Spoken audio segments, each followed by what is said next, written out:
ये पट्ठे चेक कर दो, कौन है, बहुत अच्छी पट्ठे हैं भाई। कितने की है ये सामने वाली?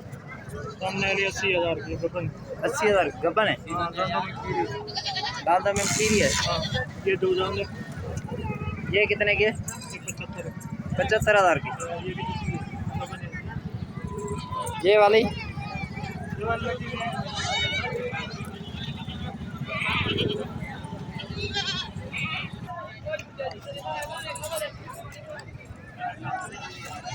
बरबरियाँ चेक करो, बकरियाँ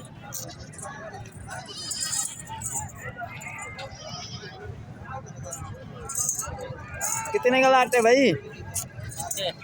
इसके 2 लाख रुपए। 2 लाख रुपए। 65,000 का पुटा। 65,000 का पुट्ठा। ये छोटे वाले 65,000 का पुट्ठा, बहुत अच्छे।